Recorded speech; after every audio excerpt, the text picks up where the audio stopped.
Bienvenidos, amables televidentes, a la hora 22. Gracias nueva vez por acompañarnos. Vamos a iniciar el año pasando lo que puede denominarse un repaso por Latinoamérica, con la ventaja de que no solamente tocaremos el tema actual de hoy día, que será el fuerte, sino que habrá parte del origen, de historia, y qué mejor persona para tener esa tarea a desarrollar aquí en la hora 22 que el historiador Dantes Ortiz Núñez, a quien me place recibir nueva vez. Bienvenido, gracias, muy doctor. Amable, como siempre, a tus órdenes para lo que yo pueda hacer. Desde luego, y es mucho por mí y por los televidentes, en este caso hablar de Latinoamérica. Es un tema que usted está permanentemente pendiente. ¿Por qué esa preocupación?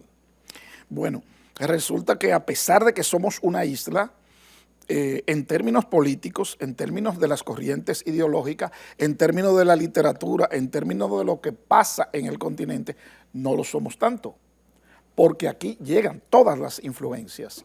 Y nosotros tenemos que acostumbrarnos a pensar en términos de teoría de conjunto. América Latina, el mundo, América Latina, el Caribe, República Dominicana. Y en ese tenor es bueno saber qué está pasando, grosso modo, desde luego, en América Latina para que podamos aproximarnos a la comprensión de que estamos frente a ciclos históricos. Y esos ciclos históricos se inician con la llegada de los europeos al continente, que los aborígenes llamaban Abya Yala. Era el nombre que usaban los primitivos habitantes de toda América para designar el territorio donde vivían. Yo he sido el primero en utilizar esto desde hace unos 26 años. Hago énfasis en que este territorio se llamaba Abya Yala. Llegados los europeos a Abya Yala, hay un proceso de conquista militar. Ganada la conquista militar, se inicia el proceso de colonización. Entonces, lo que se ha dado en llamar globalización, y los europeos en términos académicos le llaman mundialización, comenzó acá, con la conquista y la colonización. Desde acá es el primer momento. Cuba, Jamaica, el Darién, más tarde Panamá, Santa Marta, más tarde Colombia, Cubagua, más tarde Venezuela, y Borinquen, más tarde San Juan de Puerto Rico. Ese primer ciclo. Y luego otro ciclo, Cuba, México, de Panamá hacia el norte y desde México hacia el sur a América Central. Y desde Panamá al Pacífico, Ecuador y el resto. Ese es el tercer proceso de integración total al dominio hispano. Y esos tres momentos de la expansión europea en América son momentos de expansión de la lengua, de la religión y desde luego sobre la base de la conquista militar, empleando la violencia para imponerse. Todos los ejércitos conquistadores así lo hacen. Hay una resistencia nacional, el nivel de desarrollo de los aborígenes no permitía ganar, hubo resistencia, pero el nivel, la tecnología, las armas de fuego, la espada, el caballo, los perros de presa y la voluntad de matar se impusieron. No voluntad de matar porque son asesinos, sino porque nadie se puede despojar de su cultura. Entonces, en España, en los 700 años de lucha contra la dominación árabe, cada vez que los cristianos ganaban una batalla, decían, no fui yo, fue San Fulano, San Santiago, San Gabriel, que guió mi espada. Así, cada acto militar está acompañado con una celebración, como es el caso de las Mercedes y como es el caso de la Virgen de la Altagracia en República Dominicana. Precisamente, y entonces se nota y llama mucho la atención que a partir de que inicia ese proceso, doctor Dantes, cada país, cada nación toma una identidad propia y la cultura que se desarrolla en cada una de ellas para nada tiene que ver de una con otra, salvo algunas específicas coincidencias que pueden haber. Es interesante esa situación, a mi modo de ver. Entonces, nosotros vamos a tener 250 y 300 años de dominación colonial al servicio de España y Portugal. La situación del Caribe es distinta, puesto que España se contentó con conquistar las Antillas Mayores. ¿Por qué no conquistó las Antillas Menores? Porque alegaba que no tenían oro y por tanto eran islas inútiles. La existencia del oro obedece a una determinada época geológica y determina que donde hay oro hay montañas. Entonces, son pocos montañosas, eso también determina la poca cantidad de agua. España no la conquistó. En cambio, Francia, Inglaterra, Holanda, Bélgica y Suecia y hasta Dinamarca tuvo en el Caribe, en las Antillas Menores, presencia militar y política. Entonces, esto va a ser hasta el siglo XIX, que lo que hoy llamamos Caribe se llamó hasta 1870 aproximadamente las Antillas. Y por eso vemos West India en Europa y la Compañía Inglesa de las Indias Occidentales para referirse a sus colonias y la inversión que hicieron, y otro tanto hizo Francia y otro tanto hizo Holanda. Pero es el caso de que el modelo colonial europeo se agotó a finales del siglo XVIII y vamos a tener que en los primeros 30 años, 30, 35, no es lo mismo en cada zona, va a desarrollarse el proceso primero de autorreconocimiento como distinto a los europeos, el proceso de la identidad nacional, el proceso de que no soy español, no hablo como español, no pienso como él, estoy ligado a una geografía, a un paisaje, a una historia, a una cultura, a una forma de ver y comportarme.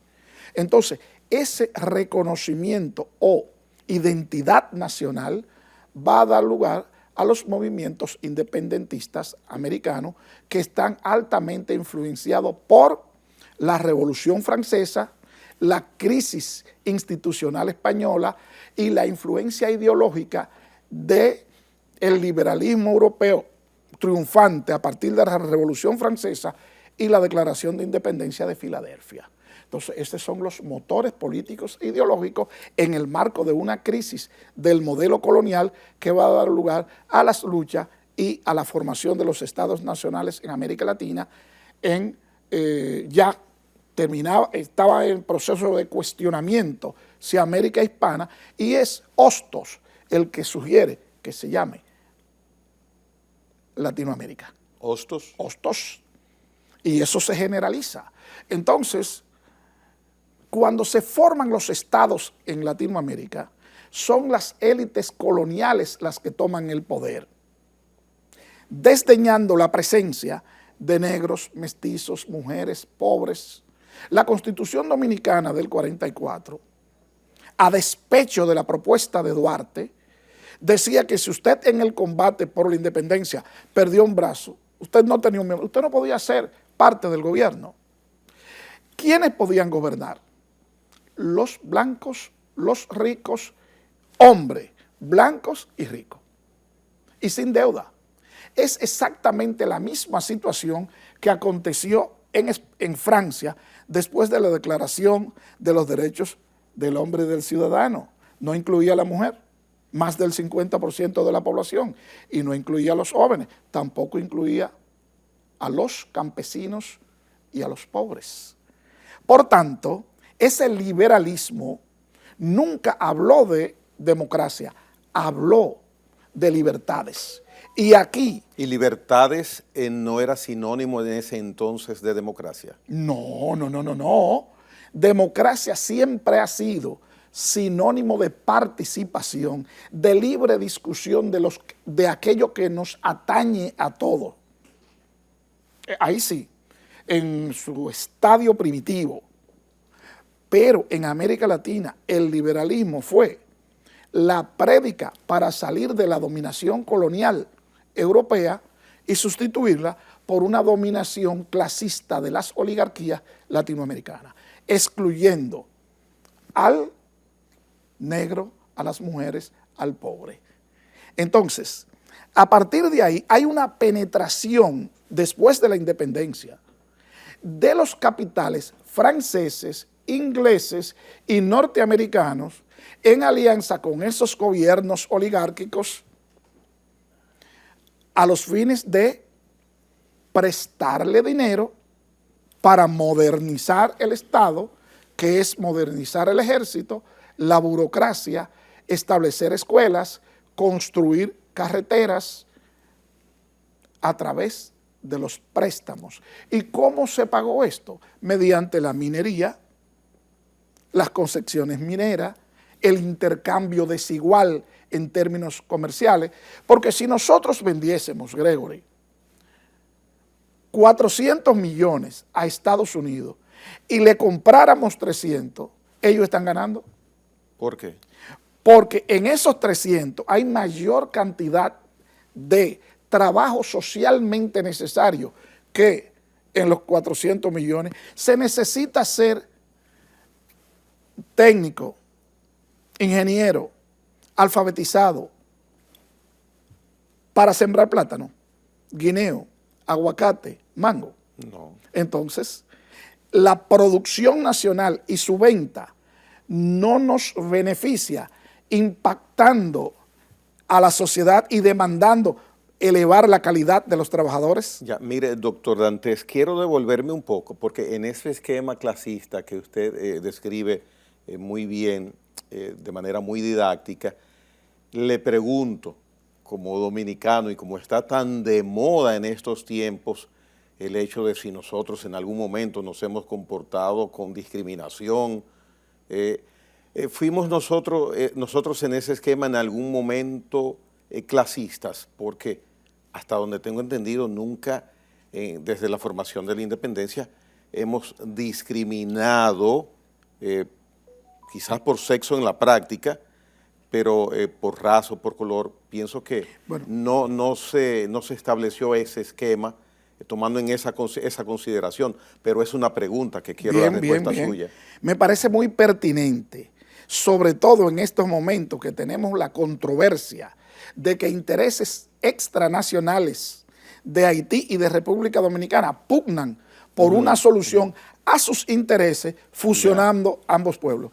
Una cosa es lo estrictamente clasista, que desde el momento en que aquí se estableció la encomienda por disposición de Isabel la Católica, que a los españoles de alto rango se le distribuyó, primero se les repartió tierra, lugares y solares, como se decía, y 50 aborígenes, y a los de menor estatus social se les repartía 15 o 20, y a los de menor 5 y 10. Y así mismo, de manera que le estábamos dando tierra y mano de obra, lo necesario para producir. Ahí mismo nació la división de clase en la República Dominicana, en la isla y en otros lugares de América, porque tú le estás dando los medios de producción que cuando comienzan a funcionar, comienzan a producir y a ti te convierten en propietario y a mí me convierten en trabajador, pero un trabajador que no recibía remuneración.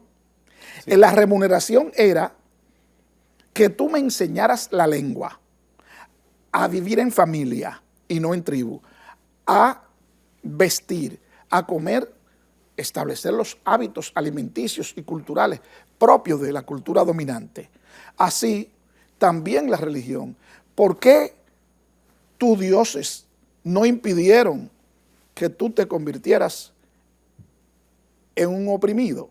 Y los míos sé. Entonces cambia tus dioses por los nuestros, pero además de que las fiestas como propias de las sociedades aborígenes en toda América fueron prohibidas. Y a partir, doctor Dantes, de obtener nosotros nuestra independencia, ¿cómo se manifestó esa Es decir, división? clases sociales hubo a partir de la llegada de los europeos. Correcto, Eso. muy bien. Ahora,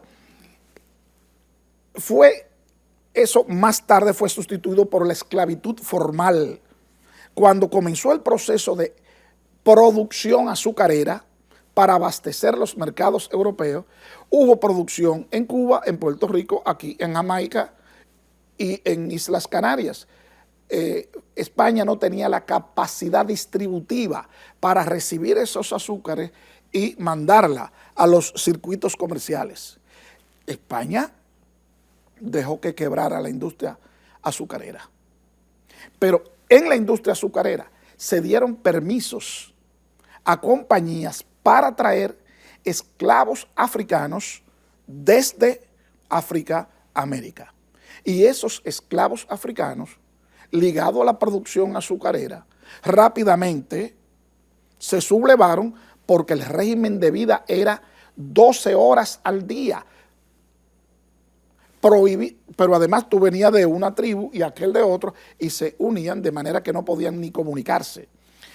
El caso fue que la industria azucarera dominicana, que surge aproximadamente en 1517, entra rápidamente en 40, 50 años en crisis y al entrar en crisis ya no tenemos necesidad de una sobreexplotación de la mano de obra y la esclavitud intensiva pasa a ser no porque fueran malos ni buenos, sino porque no hay necesidad material de tenerte trabajando 12 horas porque la producción azucarera no lo requiere. O sea, no fue un reconocimiento a ser equitativo ni un logro de esas clases, Pero sino una situación de hecho. Eso.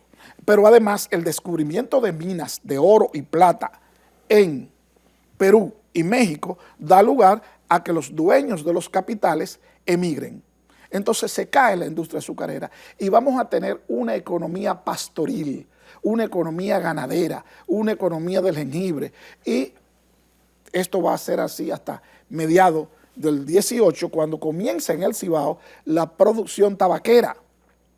Entonces, la situación de América Latina es, volviendo al siglo XIX, minorías nacionales aliadas de poderes extranjeros que gobiernan entregando las riquezas nacionales y manteniendo en marginalidad la mayoría de la población de sus respectivos países. Por ejemplo, en Perú se hablan, y en Bolivia, más de 16 lenguas.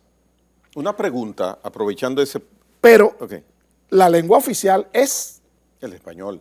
El español, pero todos los millones de personas que no lo hablan estaban excluidos. Ya. ¿Qué pasa en Brasil que no adopta el idioma español como lengua oficial? Bueno, Brasil fue por una... cuando se descubre Abya Yala, es conquistada, antes de ser conquistada y sometida al régimen colonial,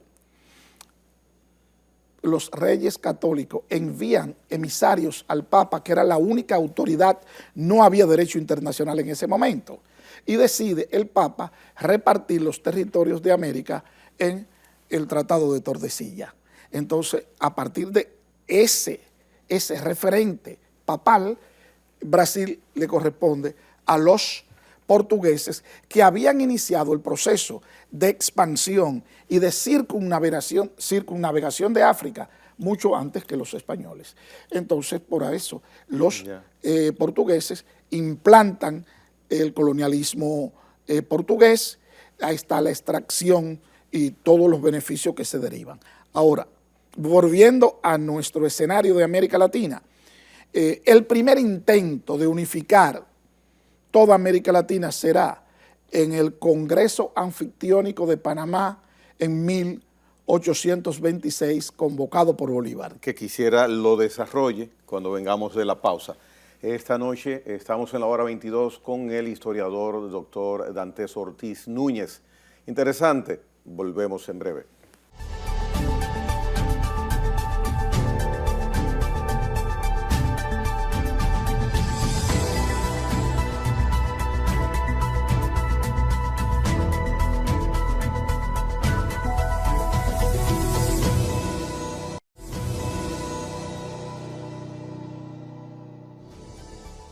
Es muy edificante cuando se tiene la oportunidad de conversar con el doctor Dantes Ortiz Núñez. No dejo el Núñez, su madre le ala la oreja izquierda. Porque verdaderamente son temas que nos ilustran, nos orientan y temas que nos hacen tener en cuenta que tenemos un origen como raza, como nación, como sociedad, que lo que hoy tenemos viene de algún momento, de algún lugar. Y precisamente usted estaba terminando de describir esa conformación de todo lo que es el espectro geográfico de nuestros países latinoamericanos y me gustaría que continúe en ese punto. Hay que tener en cuenta que cuando Estados Unidos fue el inicio de la colonización, lo que hoy llamamos Estados Unidos, que comenzaron siendo las 13 colonias, de 1620 en adelante, ya nosotros aquí en esta isla teníamos 2 universidades. Entre ellas, la Universidad Santiago Gorjón y la Universidad Santo Tomás de Aquino. Que es y era la más el antigua centro del Nuevo Mundo. Y era el centro cultural y académico de los países cercanos. Sin embargo, que ese tema da un programa por lo menos, o más de un programa. Más de un programa. Entonces, nosotros tenemos que entender que Estados Unidos se desarrolla porque son los capitales ingleses que emigran de Inglaterra e invierten en un lugar que tiene tierra, que tiene agua, que tiene mina, que tiene bosque, y se desarrollan. Pero más tarde vienen los capitales de toda Europa y desde luego no vienen solo a trabajar, vienen y traen los esclavos africanos que serán parte de la clase trabajadora sobre la cual se edificará los Estados Unidos. Pero doctor Dantes, esos elementos tan interesantes que tiene Estados Unidos en ese momento, nosotros aquí, Bolivia, Brasil, Argentina, también los ha tenido, pero nosotros los hemos tenido. ¿Y tú te refieres a los minerales, a la madera, al agua, etc.? E inversionistas, sí. Bien, sí, claro pero sí. Allí los inversionistas se convirtieron en norteamericanos y formaron parte de las élites gobernantes y de las élites fundacionales. Y aquí siempre los recursos de América Latina han sido explotados, convertidos en riqueza por poderes extranjeros. Esa es la diferencia. Entonces, eso es justamente de lo que trata el momento actual en América Latina. Estados Unidos va, cuando se haga independiente en 1776, a iniciar un proceso de expansión. Las montañas rocosas, compra Luisiana, le arrebata a México el 60% de su territorio, le compra Oregon a Inglaterra y se expande de este a oeste. A partir de ahí, lanza la doctrina de conquista de los mares, pero lanza la doctrina de que la frontera norteamericana es Canadá, México y el Caribe. Pero al llegar... Y el Caribe. Y el Caribe.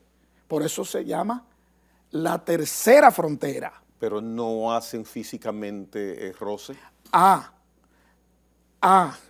Eso es uno de los factores que va a explicar el cambio de las Antillas por el Caribe. Y vamos a ver que si el Caribe limita de Cuba hasta Trinidad y Tobago, ellos extienden el Caribe hasta las Bahamas para estar incluido y poder tener presencia.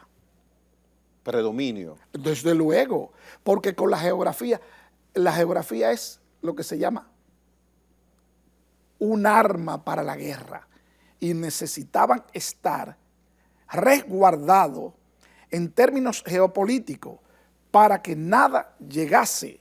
Por eso, cualquier cosa que ocurra en Tierra de Fuego, propiedad de los chilenos o de los argentinos, Estados Unidos alega que eso afecta sus intereses vitales. O sea que sigue siendo así la situación. Pero por favor, en Estados Unidos, en la década de los 80, cuando se crean las bases para el motor de explosión interna y se sabe que se puede sacar la gasolina del petróleo, Estados Unidos decreta que donde quiera que en América Latina hay petróleo, ellos pueden entrar, y por eso en 1895... Como si fuera una patente. Desde luego, y por eso vienen al país y son los que primero, con los técnicos geólogos, exploran nuestro territorio y establecen dónde hay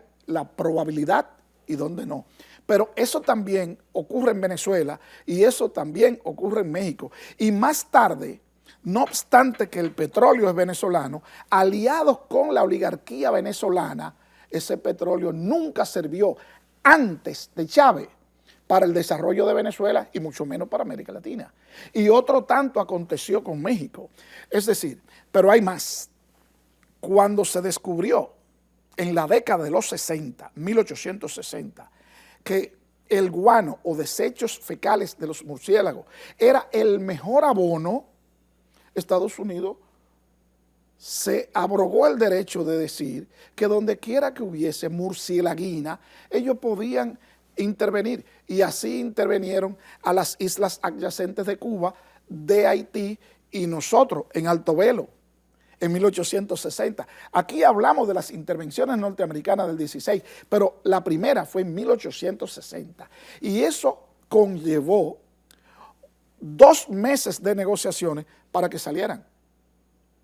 Entonces, es que Estados Unidos entiende que su frontera con México, que se llama el Río Bravo, el destino manifiesto dice que todos los pueblos al sur del Río Bravo están destinados a ser parte integral de los Estados Unidos. Esa es la doctrina de Teddy Roosevelt, no de Franklin, de Teddy Roosevelt. Entonces, esa doctrina, el colorario Roosevelt a la doctrina de Monroe, han servido las dos para una expansión en el siglo XIX en América Latina y la otra para lo que se llama en Estados Unidos las guerras bananeras, que tiene que ver con México, con Guatemala, con Nicaragua, con El Salvador, con Panamá. La independencia de Panamá, que está en América Central, pero que es una provincia de Colombia, la hacen los Estados Unidos y sus aliados. Y primero se reconoció la independencia de Panamá antes que se proclamara la independencia. Y luego se quedan con el canal y luego construyen sobre la base de lo que estaba construyendo la compañía francesa que hizo el canal de Suez. Y hacen y se inaugura en el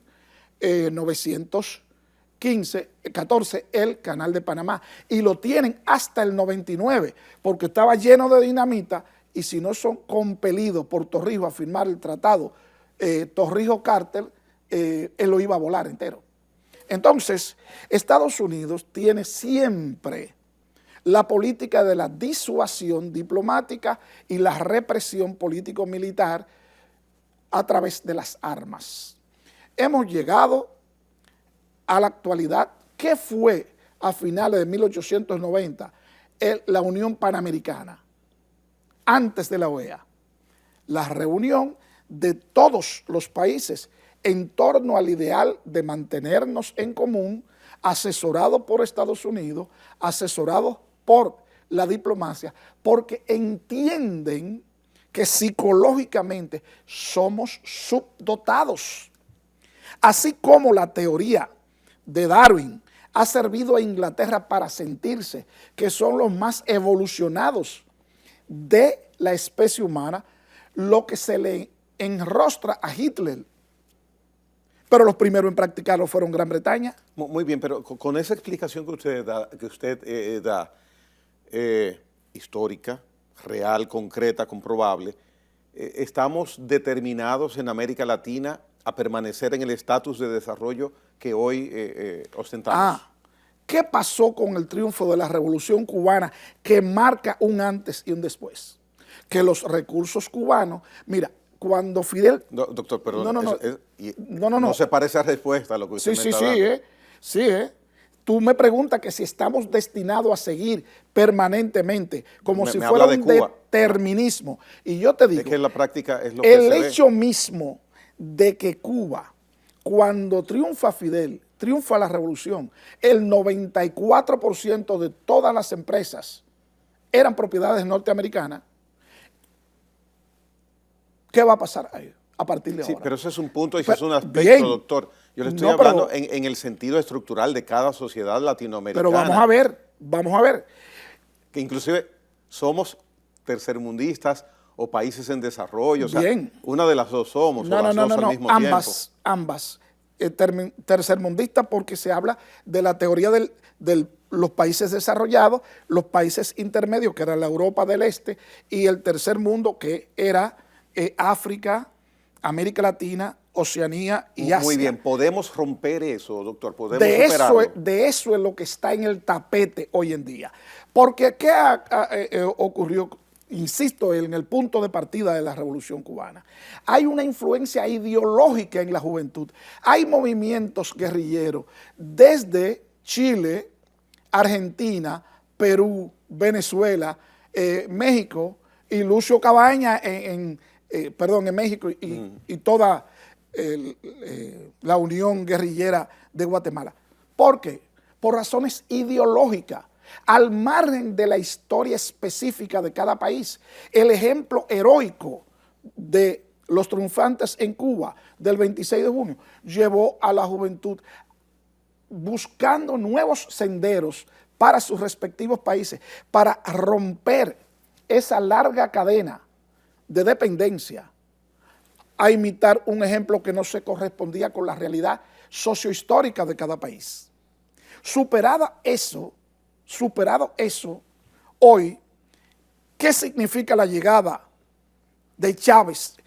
Eso es importante. Porque, pero es que usted se me va a ejemplos políticos. No. Son esquemas.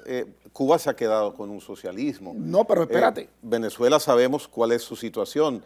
Pero hábleme, mire, tómeme como ejemplo a República Dominicana, a Costa Rica, a Bolivia, por ejemplo, porque esas son dos excepciones. Venezuela más recientemente, Cuba sin más de 50 años. Entonces, Latinoamérica no puede romper ese momento de llegar a un punto de desarrollo a donde está. No cruzamos ahí. Bien, ocurre, obviando a Cuba, lo que te quiero decir, que no obstante que se apropiaron de sus recursos, su influencia en América Latina es ideológica. Ahora, a partir de que en Estados Unidos desbaratan su propia economía física y pasa el predominio de la economía en Estados Unidos a ser la banca, la especulación mobiliaria y de cartas de crédito y todo eso, y las tarjetas, el poder central no es la clase productora, sino la clase bancaria. Entonces, eso crea, junto con Inglaterra, junto con Francia y junto con Japón, una oligarquía internacional financiera que apoya el neoliberalismo, una doctrina económica que estuvo en vigencia hasta 1934-35 y con el keynesianismo que decía el Estado no debe intervenir en la economía desde el siglo XVIII en Inglaterra. Ahora, la doctrina económica clásica, Keynes le pone punto final y nace en el 34-35 como asesor del presidente Roosevelt en los Estados Unidos, el Estado benefactor, que decía que los menores de 18 años tienen que estar estudiando, que de 18 a 60 años tienen que estar trabajando y que arriba de 60 tenían que estar descansando jubilados. ¿Se cumplió eso alguna vez? Para salir de la crisis, se insta a los gobiernos a invertir y mover la economía. Llegado a la década del 70-80, en Inglaterra surge una nueva teoría llamada neoliberal, que a su vez viene de la escuela económica de Austria, que dice que eso hay que acabarlo, que los recursos en el mundo son demasiado pocos y que los pobres son demasiados y que eso hay que frenarlo a como dé lugar. Entonces surge el neoliberalismo y a través del Banco Mundial, del Fondo Monetario, del BID y de todos los organismos internacionales, porque formaron los economistas y los cuadros técnicos y coparon esos puestos para que como asesores ahora de América Latina, de Asia y de África apliquen esas políticas de ajustes estructurales donde se le quita la subvención al gas, al pan, a las medicinas, a todo lo que tuviste que hizo el doctor Leonel Fernández cuando llegó aquí. Eso comenzó en los 80. Tenemos ahora exactamente 42 años de políticas neoliberales que han desbaratado más de lo que estábamos las economías y las sociedades, porque se invierte menos en educación, se invierte menos en medicina, se invierte menos en hospitales y en médicos en salud. Aunque haya más dinero. Aunque haya más dinero. ¿El dinero para qué es? Para pagar la deuda. Entonces, fíjate que nosotros tenemos unos presupuestos en América Latina, no solo aquí, que el servicio de la deuda se lleva arriba del 30% del Producto Interno Bruto. En el caso dominicano está pautado arriba del 40%. Entonces, esa situación comenzó a revertirse con la crisis de la deuda en el 94 en México y el surgimiento del movimiento zapatista. En el 99, 98, 99, en Venezuela con el ascenso de Chávez. El ascenso de Chávez es otro ciclo histórico que estimula a Argentina con los Kirchner, que estimula a Lula.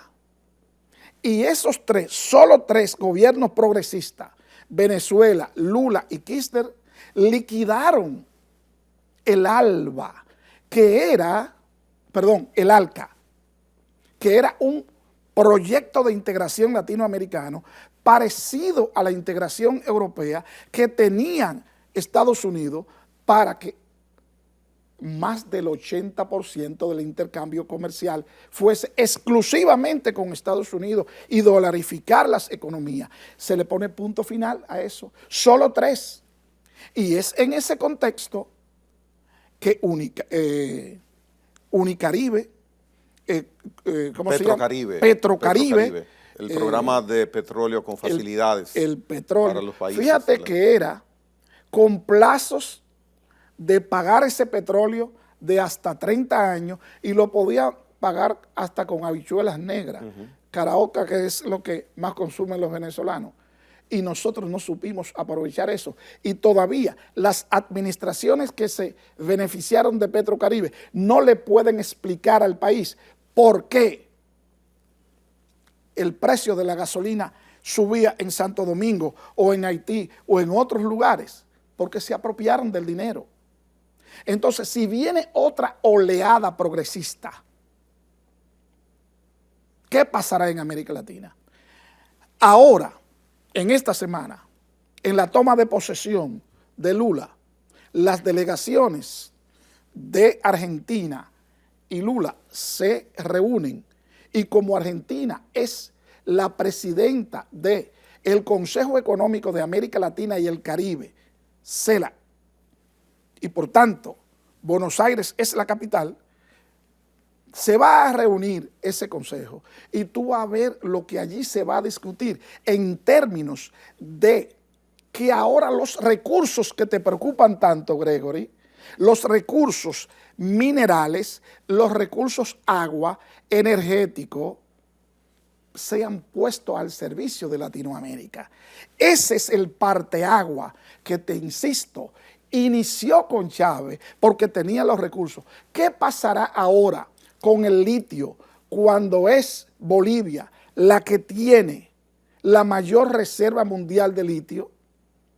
Y acaba también en esta semana de hacer un pacto con los rusos para invertir en Bolivia, hacer transferencias tecnológicas a los fines de la industrialización con la tecnología de punta, la creación de chip. Eso es Bolivia.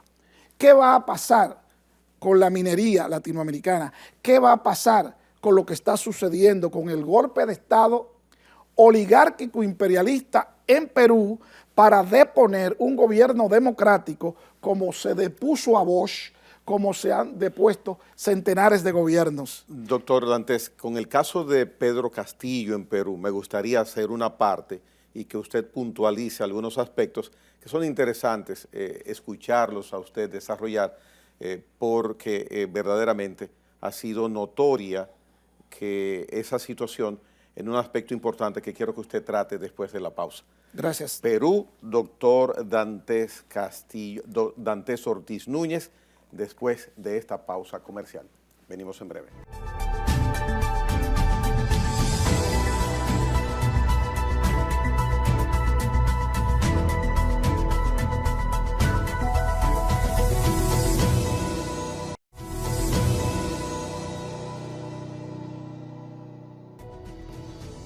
Doctor Dantes Ortiz, Pedro Castillo se buscó lo que le ha sucedido, que lo vacaran. Mira, hay una narrativa sobre el golpe de Estado oligárquico en Perú contra el pueblo que lo eligió democráticamente, al extremo de que tú no puedes explicarte la situación actual al margen de la historia del Perú. Perú tiene tres grandes regiones, una que da al Pacífico, que vive de la pesca, otra que es en los Andes, donde está la minería, y una tercera que corresponde a la zona amazónica, la menos poblada y donde quién sabe los recursos que hay ahí. Entonces, históricamente en Perú y en Bolivia, el problema no es la posesión de la tierra, es la posesión del agua. Es la posesión del agua. Entonces, desde la época colonial, los gobernantes en Perú han sido los descendientes de los colonizadores y de la alta burocracia colonial. Y es la primera vez que en Bolivia un indio llega al poder, siendo en términos poblacionales mayoritario, y que un profesor de escuela, tú sabes lo que hacían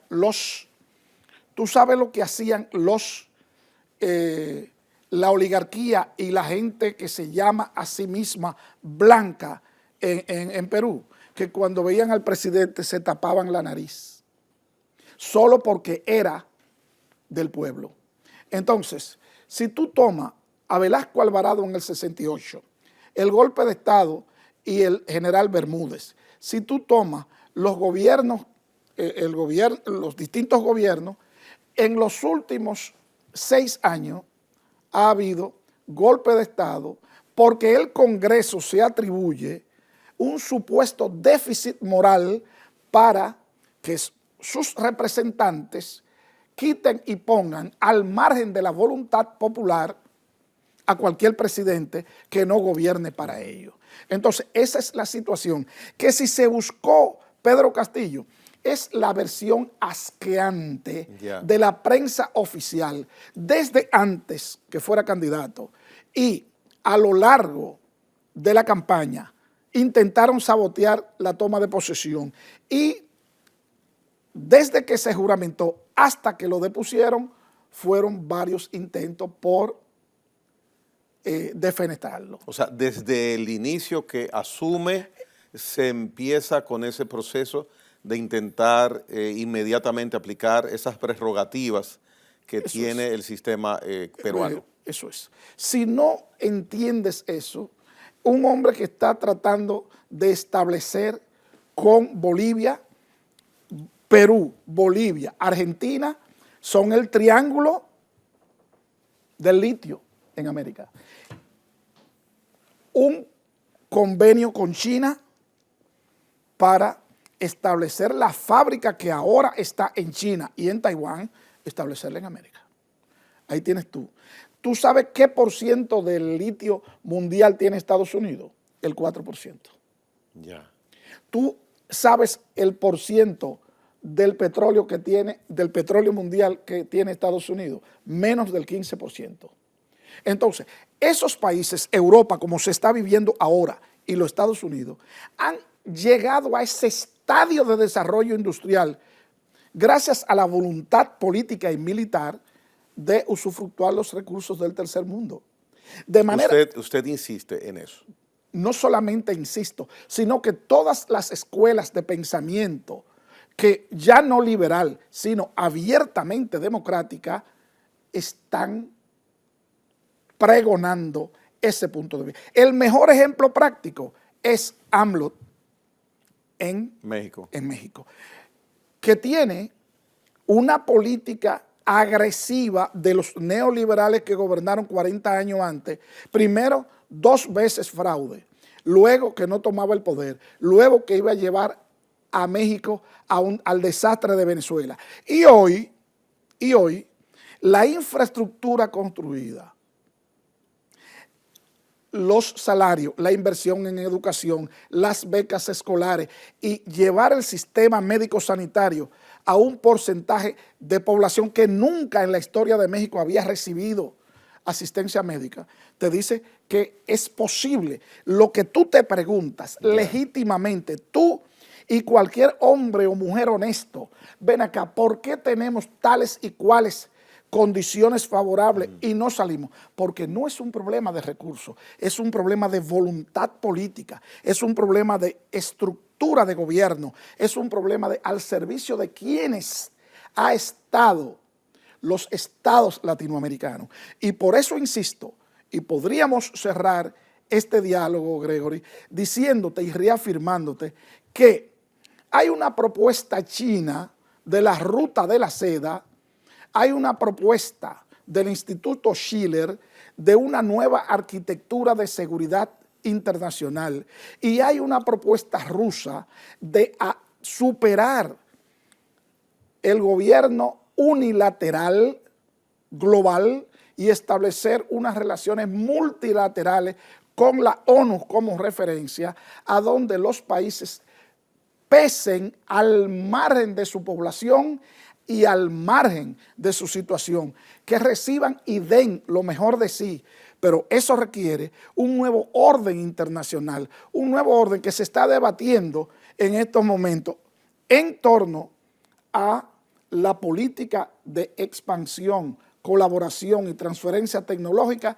de China y sus aliados, del Consejo Económico de Shanghái, de lo que está ocurriendo en Medio Oriente con la alianza con Turquía, con Irán y con Rusia, y de lo que deberá ocurrir en América Latina a partir de la reunión próxima de la CEPAL en Argentina.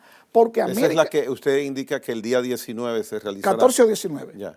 Se va a llevar a cabo, porque ahí deberán asistir los presidentes, debe haber un cambio de sede de la presidencia pro tempore y vamos a ver a dónde recae y vamos a ver qué se acuerda y vamos a ver cómo caminamos juntos, porque a partir de ahora, cuando se cumple el 200 aniversario de la doctrina Monroe, hay una nueva disyuntiva en América Latina, o el soberanismo y el usufructo de nuestros recursos para nuestros pueblos, centrado en la salud, en la educación, en el intercambio equivalente, para que yo no te venda 400 millones y esté vendiéndote menos que 300, porque lo que tú produces tiene mayor cantidad de trabajo socialmente necesario que los 400 míos. Eso se llama el intercambio equivalente y la crematística de la producción y el intercambio comercial. Se acaba en la perspectiva de lo que se está discutiendo en un mundo multipolar.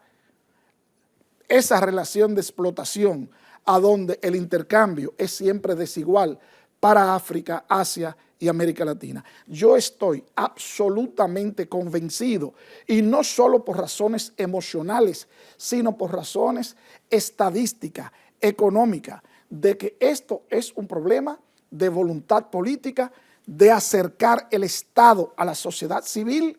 Mira, termino con este ejemplo que a ti te gusta, que terminemos con República Dominicana.